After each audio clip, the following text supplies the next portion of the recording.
Have you ever had a to-do list a mile long, but you end up watching cat videos for 3 hours instead? Yeah, me too. I used to be the king of I'll do it tomorrow. But I decided to run an experiment. 1 full week with zero procrastination. Sounds impossible, right? Well, I did it. And I'm going to share the exact strategies that actually worked, the ones that turned my week from a stressful mess into a productivity powerhouse. And trust me, some of these are game changers. So how did I even start? The night before day 1, I did something crucial. I didn't just write a massive, intimidating to-do list. Instead, I picked just 3 things. That's it. 3, the most important tasks, or MITs. I asked myself, if I could only get 3 things done tomorrow, what would move the needle the most? This simple act immediately cut through the overwhelm. Instead of a mountain, I had 3 small hills to climb. This is so important because often we procrastinate not because we're lazy, but because we're paralyzed by the sheer volume of what we think we have to do. By defining your top priorities, you give your brain a clear, manageable target.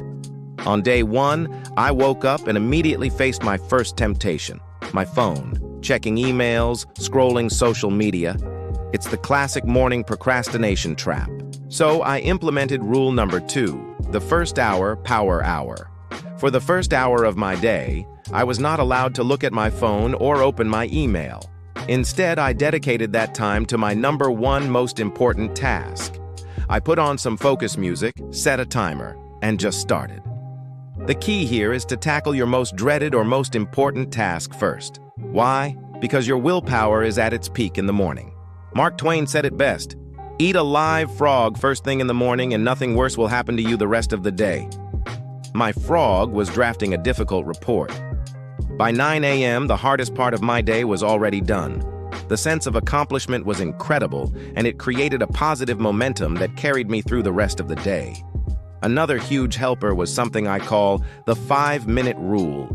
This one is pure psychological magic. Whenever I felt the urge to put something off, whether it was washing the dishes or replying to an email, I told myself I only had to do it for 5 minutes. Anyone can do anything for 5 minutes, right? So I'd start the task. And here's the crazy part. Almost every single time, once those 5 minutes were up, I was already in the flow and just kept going. Starting is the hardest part. The 5-minute rule is like a secret back door that tricks your brain into getting over that initial hurdle of resistance.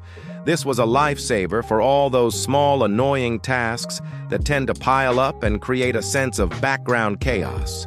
By day 3, I was feeling pretty good, but I noticed something. My energy would crash hard around 3 p.m., which is prime procrastination time. This is where I brought in a technique you've probably heard of, but maybe haven't used correctly. The Pomodoro technique. But I added a twist. The classic method is 25 minutes of work, followed by a 5-minute break. My twist was what I did on the break. Instead of just scrolling my phone, which can actually drain your mental energy more, I made my breaks intentional and restorative. I would get up, stretch, walk outside for a minute, grab a glass of water, or do a few jumping jacks. The goal was to physically and mentally disconnect from the task. This made going back to work for the next 25-minute sprint feel fresh and re-energized. It's not just about taking a break, it's about the quality of that break. Now let's talk about the environment. I realized my workspace was a procrastination playground. My phone was buzzing, I had 20 tabs open, and clutter was everywhere. Each of these things is a distraction trigger. So, I did a distraction audit. I put my phone in another room, or at least on silent and out of sight. I used a browser extension to block distracting websites during my work blocks, and I took 10 minutes to clear my desk.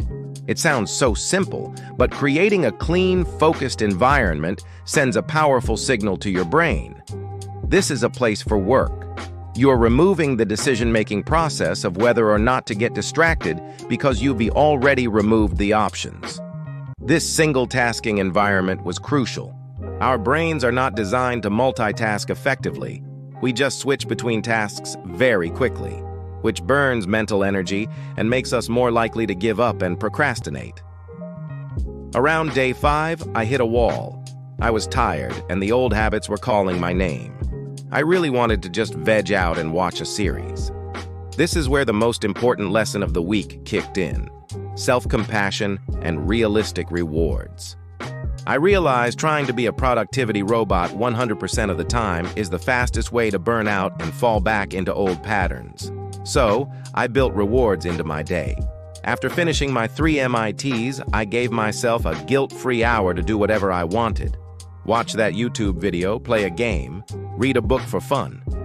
The key is that it was a conscious reward, not an act of procrastination.